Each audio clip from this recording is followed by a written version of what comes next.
حسبي ربي جل الله ما في قلبي غير الله نور محمد صلى الله لا إله إلا الله.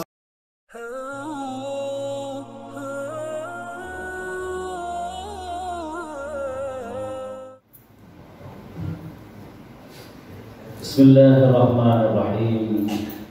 Assalamualaikum warahmatullahi wabarakatuh.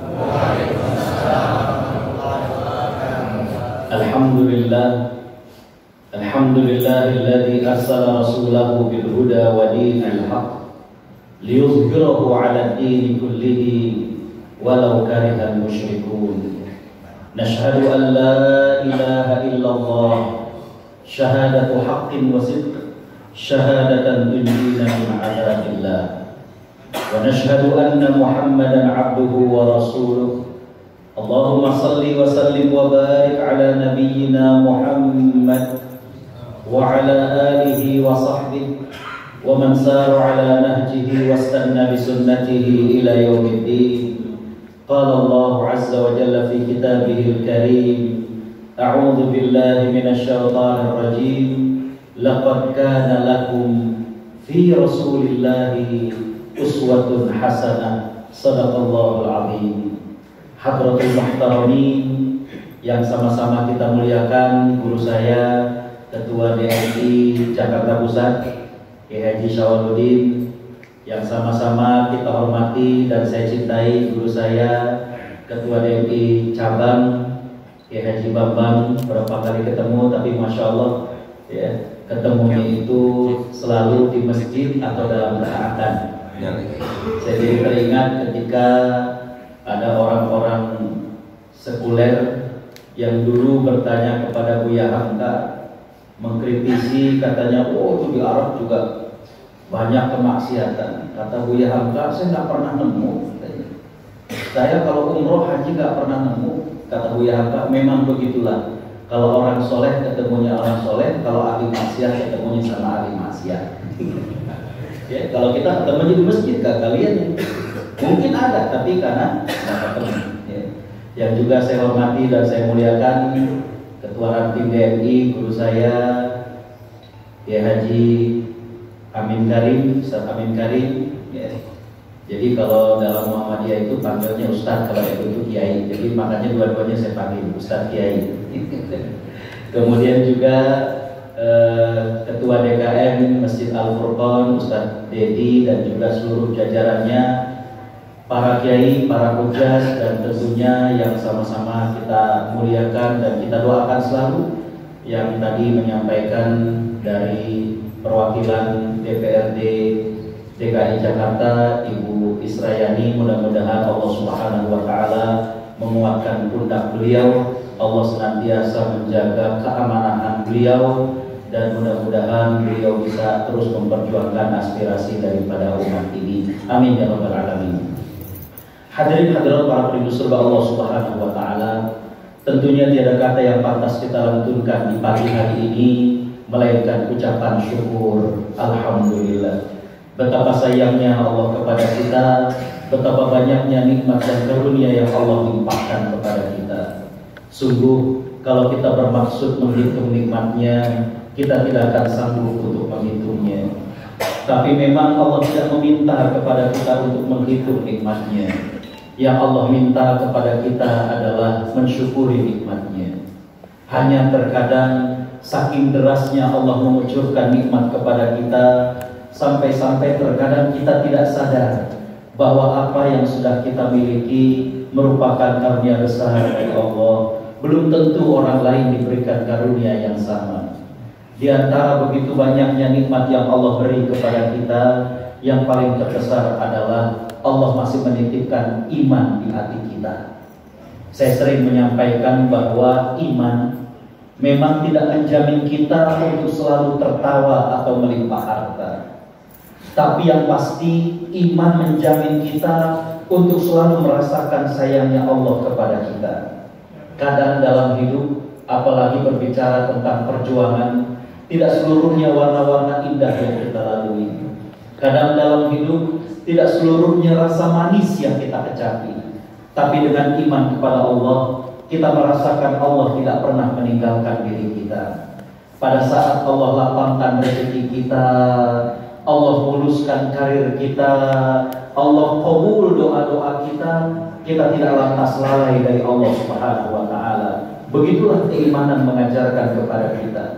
Begitu juga pada saat Allah berikan ujian kepada kita, mungkin pada diri kita, rumah tangga kita, pekerjaan kita, kita tidak pernah berburuk sangka kepada Allah Subhanahu wa Ta'ala. Kita yakin bahwa apa yang Allah pilihkan kepada kita itu adalah yang terbaik.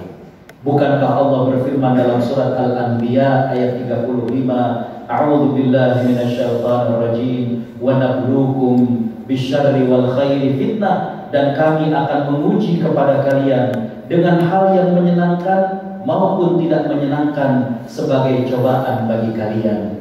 Makanya kaya atau miskin, susah atau senang bukan tanda ridho Allah kepada seorang hamba, tapi tanda Allah ridho kepada seorang hamba adalah bagaimana kita dekat atau jauh dengan apa yang Allah berikan kepada kita. Makanya kalau dalam Al-Quran Allah membedakan antara kesenangan dengan kebahagiaan. Kesenangan Allah sebutkan dalam Al-Quran dengan kata mata', tapi kalau kebahagiaan Allah sebutkan dengan sa'adah. Allah ingin mengatakan tidak semua kesenangan berujung kepada kebahagiaan. Bahkan dalam sebuah ungkapan seorang ulama, seorang salafus soleh, beliau mengatakan kullu ni'matin la tuqarribu ilallahi azza wa jalla fahiya baliyah. Setiap kesenangan yang tidak menjadikan pemiliknya dekat dengan Allah sebenarnya adalah musibah. Harta, keluarga, ilmu, jabatan, ini kesenangan. Ketika pemiliknya tidak dekat dengan Allah Subhanahu wa Ta'ala, sebenarnya adalah musibah. Jadi kembali sebelum saya lanjutkan, kita sepakat bahwa tiada kata yang pantas kita lantunkan di subuh hari ini melainkan ucapan syukur alhamdulillah. Salawat kirim salam tidak lupa kita haturkan kepada panutan kita Nabi Muhammad sallallahu alaihi wasallam, sosok yang Allah muliakan dengan 4 hal. Para ulama dalam kitab-kitabnya mengatakan annallaha faddala Muhammadan bi arba'in. Allah Subhanahu wa Ta'ala memuliakan Nabi Muhammad sallallahu alaihi wasallam dengan 4 hal. Yang pertama, annallaha faddala Muhammadan bi ismihi. Allah memuliakan Nabi Muhammad sallallahu alaihi wasallam dengan namanya. Bapak Ibu kalau buka dalam Al-Qur'an, Allah tidak pernah secara langsung memanggil dengan nama Muhammad, melainkan Allah pasti akan gandeng dengan gelar dan misi dari Nabi sallallahu alaihi wasallam. Berbeda dengan nabi yang lain, Allah Subhanahu wa Ta'ala langsung menyebutkan namanya saja. Contoh Nabi Adam alaihi salam, Allah Subhanahu wa Ta'ala berfirman, A'udzu billahi minasyaitonir rajim, wa qulna ya Adam usjud. Ketika Allah Subhanahu wa Ta'ala berkata kepada Nabi Adam, untuk kemudian maka Allah Subhanahu wa Ta'ala langsung memanggil namanya. Begitu juga dengan Nabi Ibrahim dan Nabi Ismail. Allah berfirman masih di surat Al-Baqarah, A'udzu billahi minasyaitonir rajim, wa idh yarfa'u Ibrahimul qawa'ida minal baiti wa Ismail. Dan ingatlah ketika Ibrahim meninggikan fondasi daripada Baitullah bersama dengan Ismail, langsung Allah menyebutkan namanya. Tapi Allah Subhanahu wa Ta'ala ketika menyebutkan nama Nabi Muhammad SAW, selalunya Allah gandeng dengan tugas dan misinya. A'udzu billahi minasyaitonir rajim, Muhammadun Rasulullah walladzina ma'ahu asyidda'u 'alal kuffar ruhama'u bainahum. Muhammad itu adalah Rasulullah. Bahkan terkadang Allah tidak sebutkan namanya, tapi kita faham bahwa yang dimaksud adalah Nabi Muhammad SAW. Seperti dalam surat Al-Ahzab, A'udzu billahi minasyaitonir rajim, laqad kana lakum fi rasulillahi uswatun hasanah. Dan sungguh telah ada pada diri Nabi SAW suatu teladan yang sangat baik. Allah hanya menyebutkan Rasulullah, tapi kita paham bahwa itu adalah Nabi Muhammad SAW. Yang kedua, para ulama mengatakan annallaha faddala Muhammadan bi akhlaqihi. Allah Subhanahu wa taala melebihkan dan mengutamakan Nabi Muhammad SAW. Yang kedua adalah dengan akhlaknya. Itulah yang dimintakan kepada kami untuk kemudian sedikit melihat bagaimana dan juga meneladani Nabi SAW, baik dalam kehidupan beliau keseharian maupun dalam kehidupan beliau sebagai hamba Allah Subhanahu wa taala. Hadirin hadirat para penduduk surga Allah Subhanahu wa taala. Yang pertama adalah Nabi SAW. Saat beliau masih kecil, beliau ditinggalkan oleh orang-orang yang terkasih dari beliau. Sebelum beliau dilahirkan, sang ayah meninggal dunia. Setelah beliau kemudian lahir, beliau diasuh bersama ibunya. Tapi tidak lama setelah kemudian sang ibu mengajak untuk ziarah ke makam ayahnya di Madinah. Jadi hadirin khotaliman rahimakumullah, keluarga ayah beliau ya, dari pihak Abdul Muttalib itu banyak yang tinggal di Yathrib. Makanya Abdullah itu meninggalnya di sana. Makam dari ayahnya itu di sana. Maka kemudian sang ibu mengajak kepada Nabi SAW, membawanya untuk kemudian ziarah ke makam ayahnya. Setelah kemudian ziarah makam ayahnya, ketika akan kembali ke Mekah, sampai di pertengahan, tapi para ulama mengatakan sudah lebih dekat ke arah Mekah ya. Tapi lebih dekatnya juga masih sekitar 400 sekian kilo ke arah Mekah, di daerah Abwa. Maka sang ibu kemudian demam tinggi. Bisa dibayangkan seorang anak kecil hanya bersama dengan pengasuhnya, bagaimana kemudian mendapati sang ibu sakit ya. Para ulama mengatakan kalaulah sakitnya itu masih di Madinah, masih banyak kerabatnya. Kalaulah sakitnya itu di Mekah, maka sudah barang tentu itu tempat tinggal mereka. Ini sakitnya di Abwa, suatu tempat pertengahan antara Madinah dengan Mekah. Dan kemudian Nabi SAW ditinggal oleh sang ibu. Kemudian beliau diasuh oleh kakeknya. Sama tidak lama kemudian kakeknya meninggal dunia. Beliau pun kemudian diasuh dengan pamannya, padahal itu merupakan paman yang paling miskin di antara yang lain ya. Karena ada paman-paman yang lain, bahkan termasuk Abu Lahab ya. Tapi kemudian diasuh oleh sang paman. Kembali bahwa kemudian pamannya pun meninggal dunia. Ada seorang ulama yang bernama Ahmad Syauqi.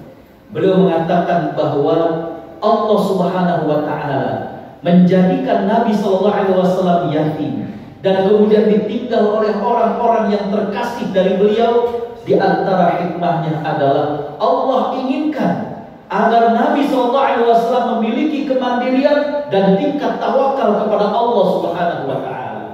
Jadi pada saat terjadi sesuatu kepada dirinya, Nabi akan terbiasa mengatakan ya Allah ya. Beda dengan anak-anak manja, anak-anak mami, anak-anak papa yang sebentar-sebentar ma, ya. Yang sebentar-bentar bunda, yang sebentar-bentar umi ya. Allah inginkan Nabi Muhammad SAW menjadi orang yang sejak kecil hatinya selalu berharapnya kepada Allah Subhanahu wa taala. Dan berbicara tentang masalah keyatiman, kalau ada di sini anak-anak yatim, maka Ahmad Syauqi tadi mengatakan yatim itu bukanlah kelemahan. Dia merupakan titik tolak daripada keberhasilan seorang manusia. Bahkan manusia yang paling mulia, yang dicintai oleh Allah Subhanahu wa taala, dia adalah seorang yatim. Jadi yatim bukanlah sebuah kelemahan. Justru dengan keyatiman itu agar kemudian bangkit dan kemudian meraih dari apa yang diinginkan. Maka beliau kemudian mengakhiri ucapannya.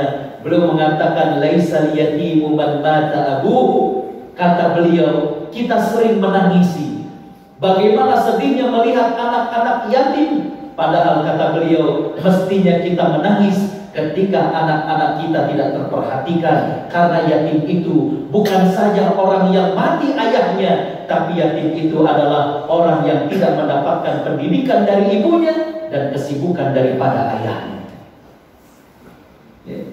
Mak bapaknya ada, cuma ibunya gak mendidik dia. Zaman sekarang ibunya sibuk main TikTok ya. Ya. Bagaimana joget parkour dan lain sebagainya. Mama Yang bapaknya sibuk dengan gamenya dan lain sebagainya. Inilah sesungguhnya yatim. Ya. Bapak Ibu Allah Subhanahu wa taala rahmati, tapi kembali kita lihat bahwa manusia yang mulia dalam keadaan yatim, dalam keadaan ditinggal oleh orang-orang yang tercinta, tidak kemudian menjadikan beliau larut dalam duka. Justru menjadikan Nabi Shallallahu Alaihi Wasallam sangat kuat hubungannya dengan Allah Subhanahu Wa Taala. Bagaimana memiliki kemandirian yang luar biasa. Inilah yang harus kemudian kita contoh, bahwa ketika kemudian kita memiliki anak, bagaimana mendidik mereka untuk kemudian hadirin rahimakumullah memiliki kemandirian ini. Saya sering menyatakan, bahkan belum lama di masjid dekat sini, bagaimana kita mendidik prihatin kepada anak di saat kita mampu memberikan segalanya buat anak. Kalau dulu kita prihatin itu karena memang keadaan. Dulu lagi saya kecil pengen punya game, sunat dulu. Ya. Kalau sekarang rahimakumullah, banyak orang tua yang mampu memberikan segalanya. Gadget itu masya Allah. Ya. Bahkan baik dari Kemensos, baik dari Basnas, baik dari Kemenang, mencoba mendefinisikan tentang orang fakir dan miskin agak kesulitan. Ya. Fakir dan miskin ini kriterianya apa? Ketika kita survei, TV-nya udah berwarna. Kalau dulu kita bilang fakir miskin, TV-nya hitam putih pakai, sekarang udah berwarna semua. Ya. Bahkan kita lihat di pojokan anaknya udah pada main game, usap-usap main game, yang udah touchscreen semua. Ya. Dulu kita bilang yang namanya fakir miskin, ya rumahnya separuh tembok, separuh ini. Sekarang udah nggak ada. Ya. Jadi hadirin khotaliman rahimakumullah, kembali saya katakan bahwa kelemahan, keyatiman ataupun kondisi yang ada bukan kemudian menjadi sebuah kelemahan, justru menjadi titik tolak untuk kemudian semakin kuat hubungan dengan Allah Subhanahu wa taala. Yang kedua, hadirin khotaliman rahimakumullah, bagaimana Nabi sallallahu alaihi wasallam dengan istri dan anaknya. Ya. Kalau kemarin pada saat di salah satu masjid saya cerita bagaimana hadis riwayat Imam Bukhari berkaitan dengan janji ataupun kabar gembira dari Allah Subhanahu wa taala kepada Khadijah, bagaimana Khadijah diberikan berita gembira akan surga yang nanti akan beliau raih. Maka hadirin khotaliman rahimakumullah, saya ingin katakan, ya, kira-kira nih bapak-bapak, kalau datang tamu dari Masjid Al-Furqan, kemudian di belakang istri kita kedengeran banting-banting piring, bongkar, kira-kira gimana? Tapi yang menarik adalah ketika Nabi SAW sedang di rumah Aisyah radhiyallahu anha, tiba-tiba datang seorang pelayan membawakan makanan. Dalam riwayat makanan tersebut berbentuk sup, ya, dan dikirim dari Zainab binti Jahsh radhiyallahu anha. Dalam riwayat bahwa itu dikirim dari Ummu Salamah. Memang kedua istri Nabi ini dikenal sebagai istri yang pandai memasak. Ya. Bapak Ibu kalau kemudian buka riwayat-riwayat tentang iktikafnya Nabi SAW, maka habis tarawih itu istri-istri beliau biasanya datang untuk bertemu dengan beliau, membawakan makanan sekaligus membawakan pakaian kotor Nabi SAW. Dan yang sering membawakan makanan adalah istri beliau yang bernama Ummu Salamah atau Zainab binti Jahsh. Ya. Bapak Ibu Allah Subhanahu wa rahmati, saat itu Aisyah kemudian menepis tangan dari sang pelayan tersebut sehingga kemudian mangkuk tersebut kemudian jatuh dan tumpah makanan itu. Ya. Apa yang terjadi? Masih dalam hadis riwayat Imam Bukhari dalam kitab sahihnya, Nabi SAW sambil mengumpulkan serpihan mangkuk tersebut, Nabi kemudian mengatakan kepada orang tadi, kepada sang pelayan tersebut, "Gharrat ummukum, ibu kalian lagi cemburu." Gitu doang. Ya. Kalau kita kan udah rasanya, ya. Ini kayaknya udah pengen meluapkan kemarahan. Ini Bapak Ibu Allah Subhanahu wa taala rahmati, kalau kemudian saya tarik pelajaran adalah bahwa Nabi SAW dalam menyikapi istri beliau, ya, maka beliau selalu berusaha untuk kemudian mencari solusi. Ini yang kemudian menjadikan rumah tangga Nabi SAW terasa begitu membahagiakan, begitu harmonis. Ya. Bapak Ibu tahu harmonis itu apa? Harmonis itu bukan artinya sama. Sekarang banyak orang yang memahami harmonis itu sama, walaupun tidak salah juga. Kondangan, pakai batik sama suaminya begini, istrinya begini. Ini harmonis? Belum tentu. Di jalan di mobil ngambek-ngambekan tuh. Betul kan? Harmonis itu serasi.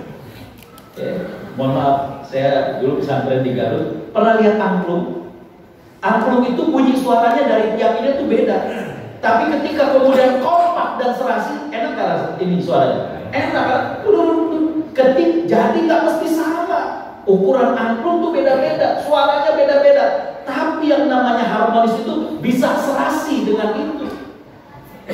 Jadi bukan cuma seragam, serimpit. Kalau pakai baju koko, cakep memang. Suaminya pakai putih-putih, istrinya juga putih-putih, anaknya kecil-kecil lucu. Tapi kemudian anaknya dicuci-cuci, itu mau mulai mahal. Apakah ini harmonis? Enggak. Harmonis itu bukan cuma bajunya seragam, bukan. Bagaimana dengan perbedaan itu? Ya, ada keserasian satu dengan yang lain. Ya, walaupun tadi saya katakan nggak salah, cuma jangan sampai kemudian kita terjebak ya, kepada hal-hal yang kelihatan fisikly seperti itu. Ya. Bapak Ibu Allah SWT rahmati, begitulah Nabi SAW dengan istri beliau. Bagaimana beliau menginginkan keharmonisan. Dan satu hal yang diajarkan oleh beliau, bagaimana beliau menjadikan rumah tangga beliau itu bukan cuma bahagia di dunia. Sering kalau kita datang dalam resepsi pernikahan, sering kalau kita dengar banyak orang yang mendoakan mudah-mudahan awet sampai kakek-kakek dan nenek-nenek. Benar doanya. Udah kakek-kakek dan nenek-nenek cerai. Doanya cuma sampai kakek-kakek dan nenek-nenek. Mudah-mudahan cinta kalian langgeng sampai maut memisahkan. Ya. Bapak Ibu Allah SWT rahmati, saya ingin kemudian mengajak kita meluruskan, bagi seorang muslim, rumah tangga itu bukan cuma sehidup semati, tapi gimana? Sehidup sesurga. Ya. Kalau ada yang anaknya akan nikah, biasanya kan sebelum prosesi nikah ada baca Quran. Dan biasanya surat Ar-Rum ayat 21. Saya usul nih Bapak Ibu, untuk ditambahkan satu ayat saja lagi. Nomornya sama, nomor ayat 21, tapi nama suratnya berbeda, yaitu surat At-Tur. Saya kalau tadabbur dengan istri, sering kita berdua itu nangis. Bagaimana membayangkan ayat ini? Allah berfirman begini, A'udzubillahi minasyaitonirrajim, walladzina amanu wattaba'athum dzurriyyatuhum biiman alhaqna bihim dzurriyyatahum. Dan orang-orang yang beriman diikuti oleh keturunan mereka yang beriman, maka kami akan kumpulkan mereka di surga. Ada seorang ahli tafsir yang mengatakan begini, kita tidak ragu dengan nikmatnya surga, kita tidak ragu dengan indahnya surga, tapi Allah menggambarkan dalam ayat tersebut alangkah bahagianya kalau Allah muliakan kita masuk ke dalam surga, bareng lagi dengan istri kita, bareng lagi dengan anak kita. Subhanallah. Ya. Jadi rumah tangga bagi kita seorang muslim, jamaah Masjid Al-Furqan, ya, bagaimana jamaah DNI, kita rubah sekarang bukan sehidup semati, tapi sehidup sesurga. Apa maknanya rumah tangga sehidup sesurga? Rumah tangga sehidup sesurga itu yang pertama, tujuan kita berumah tangga pengen surga Allah Subhanahu wa Ta'ala. Kalau rumah tangga kita pengen sama-sama ke surga, berarti cari pasangan yang satu akidah. Ganteng tapi kalau kafir buat apa? Ada seorang sahabat wanita yang cantik jelita, saat itu masih di Mekah. Kemudian didatangi oleh seorang, kalau istilah sekarang darah biru, keturunan Quraisy, tampan, dan kemudian bermaksud melamar gadis tersebut. Apa kata gadis tersebut? Dia sudah masuk Islam. Beliau mengatakan, rajulun mithluka la yurad. Laki-laki kayak engkau seperti ini gak ada gadis yang menolak. Ghairu annaka kafir, cuma sayang kamu kafir. Maka gadis muslimah ini minta mas kawinnya adalah dia masuk Islam. Maka Nabi SAW mengatakan sebaik-baik mas kawin yang pernah diminta oleh sahabat wanita itu. Begitu dong. Ya. Ganteng kalau kafir buat apa? Ya. Wala amatu ammatun musyrikatun wala ammatun muslimatun khairum min musyrikatin walau a'jabatkum. Hamba kulitnya juga tidak putih, tidak bening, tapi kalau dia muslimah lebih baik daripada yang mengkilap-mengkilap tapi kemudian kafir. Kalau kata orang Padang yang mengkilap. Tapi kalau kafir buat apa? Jadi rumah tangga sehidup sesurga adalah tujuan kita berumah tangga meraih daripada surga Allah Subhanahu wa Ta'ala. Yang kedua, makna rumah tangga sehidup sesurga adalah karena yang kita inginkan dari rumah tangga ini surga Allah, maka seluruh prosesi kehidupan berumah tangga bisa bernilai ibadah. Dari mulai nyari calonnya, dari mulai akad nikahnya, dari mulai sunnah-sunnah malam pertamanya. Saya kalau diminta dosia nikah tak ngebahas tentang sunnah-sunnah malam pertama, karena banyak bapak-bapak yang kemudian ya dulu nggak kayak gitu. Dan terus saya bilang mau diulang. Boleh. Bapak Ibu harus SWT rahmati. Sampai kemudian punya anak, cari nafkah. Kalau memang niatnya meraih ridha Allah dan surga Allah Subhanahu wa Ta'ala, ini bisa bernilai ibadah seluruhnya.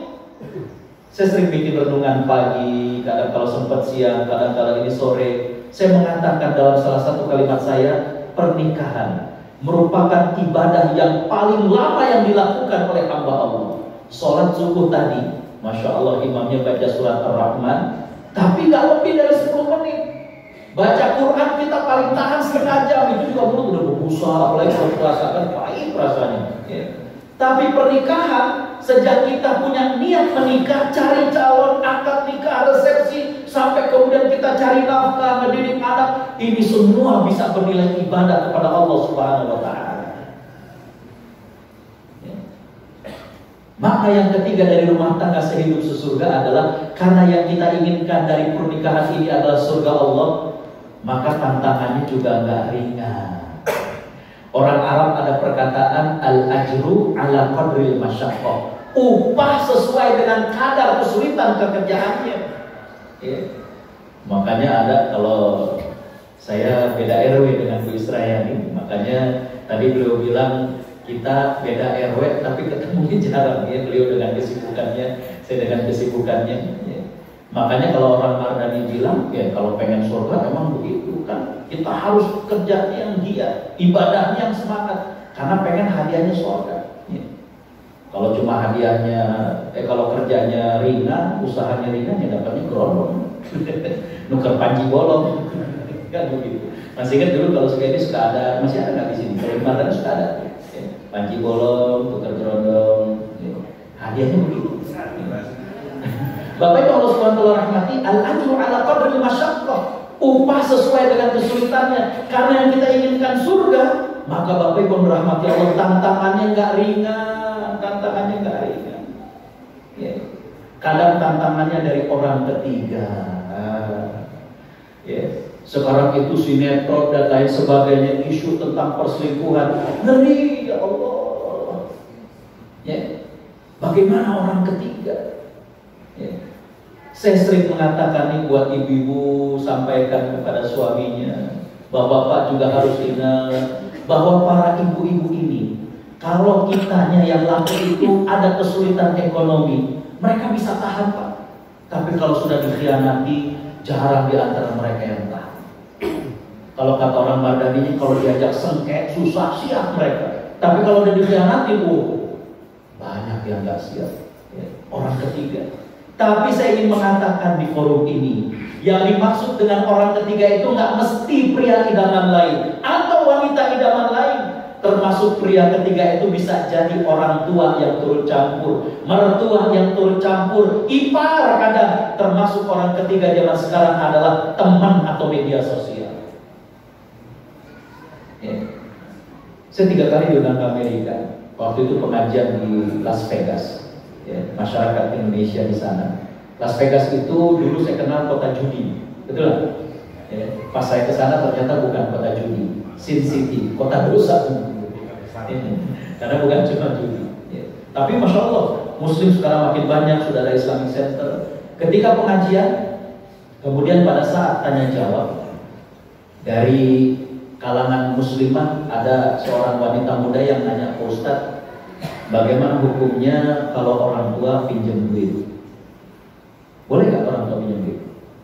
Saya bilang kepada beliau, Mbak, kalau buat orang tua jangankan pinjam, kalau perlu kita kasih, betul nggak? Baru selesai saya ngomong demikian, dari kalangan bapak-bapaknya ada seorang laki-laki muda yang nyeletuk, tapi yang sebelumnya belum bayar Pak Ustaz. Yang tadi nanya kemudian ngomong lagi, tapi kan kamu juga sebelum kerja tinggal di rumah mama Mas. Saya bilang sebentar, jangan pada ribut di pengajian. Selesai pengajian saya pinjam kamar, yuk kita ngobrol bertiga. Saya bilang ada apa? Kenapa ribut di pengajian? Ya. Yang istrinya bilang, Pak Ustaz sebenarnya saya dengan suami gak ada masalah, bahkan kita senang. Selama ini dengerin ceramah Ustaz itu cuma di YouTube, cuma lihat live streamingnya, lihat tulisan-tulisannya. Sekarang Ustaz datang, kita senang. Tapi di perjalanan tadi Mawah kirim WA, beliau mau pinjam uang, gak dikasih nih segala macam. Saya gak perlu lanjutkan kisahnya, cuma kadang yang men-trigger masalah rumah tangga kita orang ketiga, dan itu belum tentu selingkuhan. Bisa jadi orang tua, bisa jadi mertua, ya, yang kadang men-trigger daripada rumah tangga. Contoh, habis nikah tinggal di mana saja. Kadang masalahnya sederhana, tapi bisa jadi besar. Ya. Di rumah orang tua, atau di rumah mertua, atau ngontrak sendiri. Ya. Atau kadang ipar, ya Allah lebaran, jadi dua kelompoknya yang kayak begini. Ini ipar yang sebelah sana. Ya. Terutama sekali kalau nggak bisa jaga mulut. Atau orang ketiga itu teman curhat, kadang di kantor.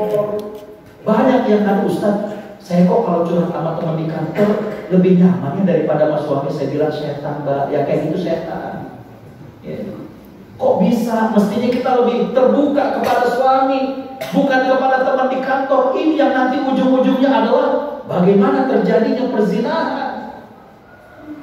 Mohon maaf nih kalau ada ibu-ibu atau bapak-bapak yang istrinya kerja. Memang yang istrinya kerja itu harus kita akui. Mohon maaf, ketika seorang istri itu bekerja, kondisi fresh daripada seorang istri lebih banyak dinikmati oleh teman kerjanya daripada sama suaminya. Ini mohon maaf saya katakan. Ya. Karena Bapak Ibu Allah SWT rahmati, ya, kalau pulang kantor udah macet, gerah, ya, sumuk, ya, keringetan, maunya gimana? Maunya udah tinggal istirahat, ganti daster, ya. Dasternya juga berbolong-bolong, ya. Ya. Baunya udah minyak angin, minyak kayu putih, ya. Kan saya bilang bahwa perbedaan umur itu bisa dilihat dari aroma tubuh seseorang. Kalau muda masih wangi, minyak wangi. Kalau udah agak tua, minyak nyong-nyong, minyak angin. Baunya udah beda. Baunya udah beda. Itu masker, ada yang kemudian ketimbun, katanya biar matanya adem. Nah, kalau kata orang Jakarta pas lihat bininya kagak ada pemolesannya. Ya. Tapi pas di kantor, pagi habis istirahat sang istri kemudian, ya, bagaimana di kantor kondisinya fresh, seger, ketemu sama teman kantor. Nah, di situ kadang yang terasanya lebih nyaman. Ya. Baik Bapak Ibu Allah SWT, jadi kembali bahwa Nabi SAW dengan istrinya, subhanallah. Yang berikutnya adalah bagaimana Nabi SAW dengan anak-anaknya. Fatimah radhiyallahu anha itu sangat dekat dengan Nabi SAW. Setiap kali Fatimah datang, maka Nabi SAW mencium ubun-ubunnya, dicium. Bahkan Nabi kalau dari jihad, pulang dari jihad, dari safar ataupun haji atau umrah, maka beliau bergegas untuk menemui Fatimah. Begitu disayangnya Fatimah. Begitulah mestinya kita kepada anak kita. Bagaimana kita kemudian bisa menyayanginya, dirangkul, didekap, ya. Hadirin khotbah iman rahimakumullah. Bagaimana kemudian kepuasan psikologis dari anak. Dan itu yang diberikan oleh Nabi SAW. Ya. Ada lagi satu kejadian, bagaimana Nabi SAW dengan anaknya dari Ummu Salamah. Jadi ketika Nabi menikahi Ummu Salamah ini udah punya anak. Anaknya kecil, ya. Namanya Umayyah. Ya. Dia punya mainan kayak burung-burungan, tapi dalam riwayat yang lain para ulama mengatakan memang benar-benar burung dipelihara oleh beliau. Ya. Tapi saya mengambil pendapat yang bahwa ini mainan, tapi bentuknya kayak burung, dikasih nama Nughair. Dikasih nama apa? Nughair. Namanya beliau Umair. Tapi dipanggil oleh Nabi SAW itu dengan Abu Umair. Abu itu kan biasanya kalau udah punya anak, tapi ini masih kecil dipanggilnya Abu Umair. Jadi suatu hari ketika Nabi pulang dari luar, Nabi dapatin anak tirinya ini lagi kelihatan sedih dekat mainannya. Maka Nabi SAW kemudian bertanya, "Ya Aba Umair, mada fa'alat Nughair?" Abu Umair, wahai anakku, apa yang terjadi dengan mainanmu yang kau beri nama dengan Nughair? Udah gitu aja. Di riwayat Imam Muslim begitu, di riwayat Imam Bukhari begitu.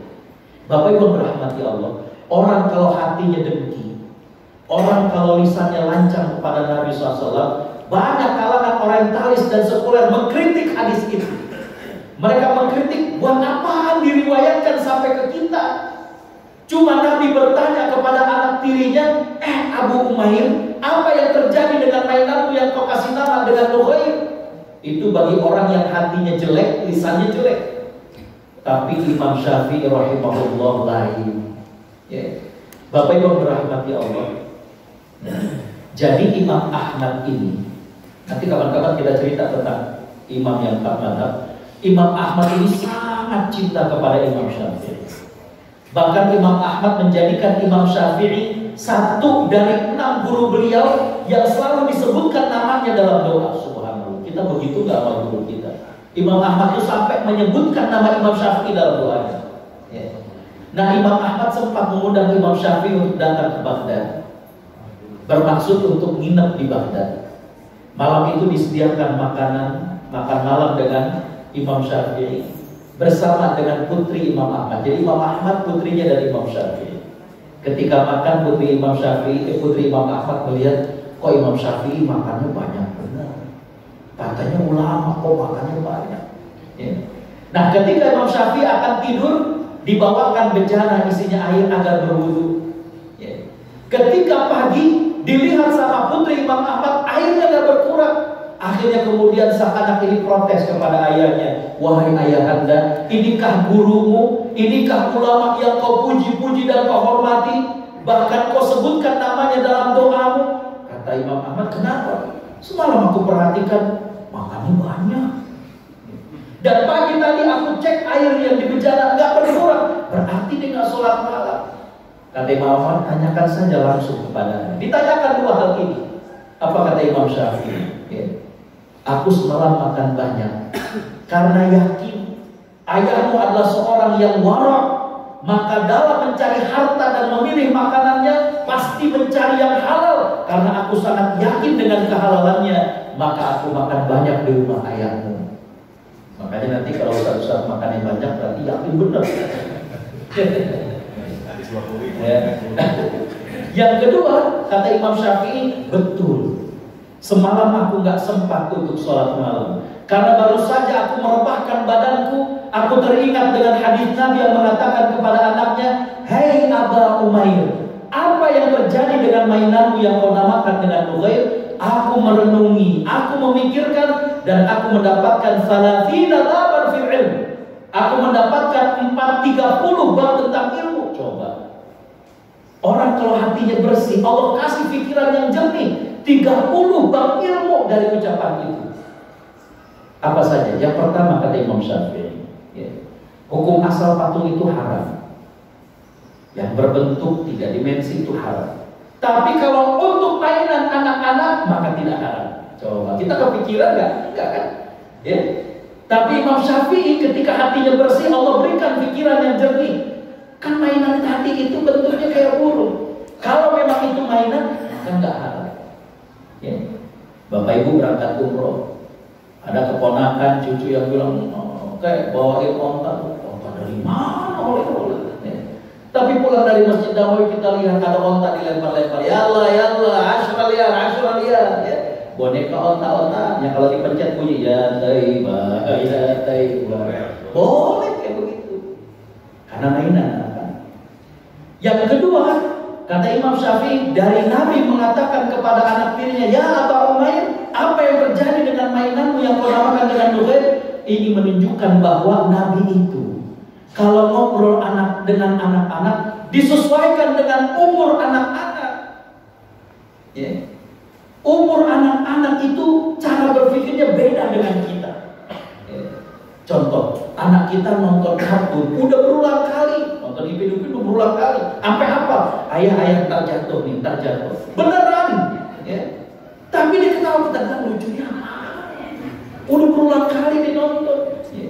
Ini juga kadang yang suka jadi ribut. Abangnya udah agak gedean dikit, udah ngerti bola, pengen nonton Persija, ada yang kartun aja.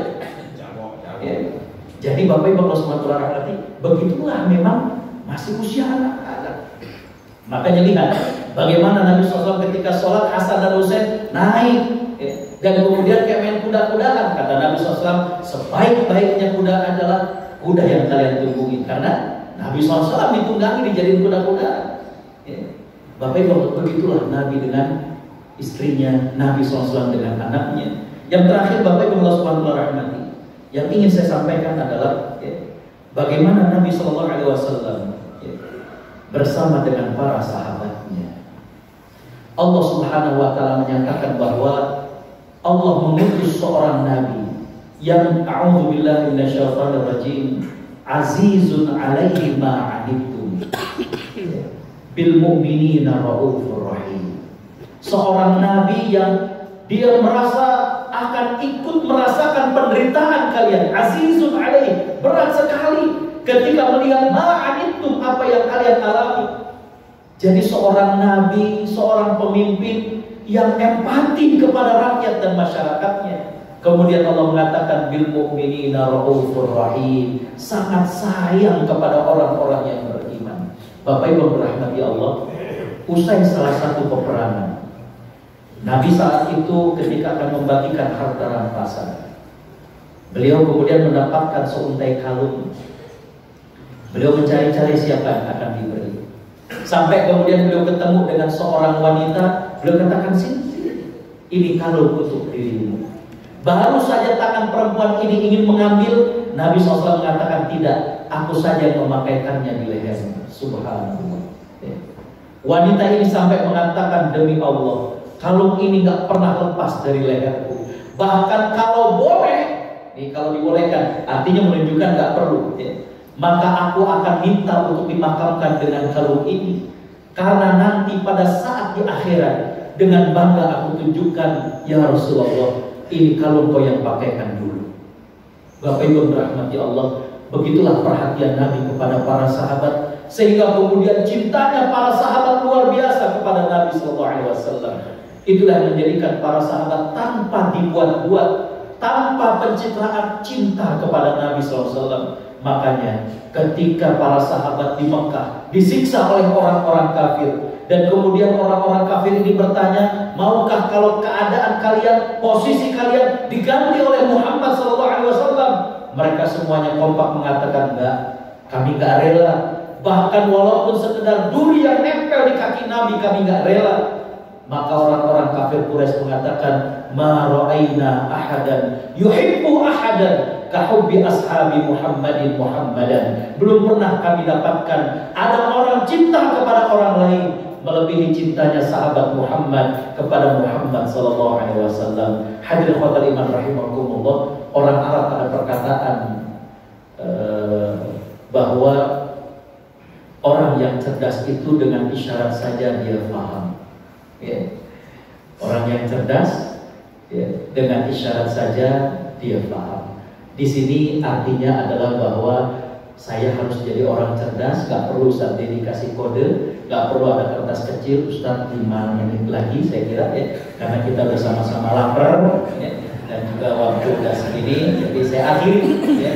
Ini melengkapi apa yang saya ceramahkan beberapa saat yang lalu di masjid gak jauh dari sini juga, tentang bagaimana meneladani Nabi SAW. Waktu di sana kita cerita tentang kemandirian Nabi ketika kecil, kemudian kita juga cerita tentang Khadijah. Maka di sini ada beberapa episode yang berbeda, karena saya lihat ada beberapa jemaah yang hampir sama. Ya. Mudah-mudahan kita semuanya oleh Allah Subhanahu Wa Taala diberikan kemuliaan untuk berjumpa dengan beliau dan juga berada satu surga dengan beliau.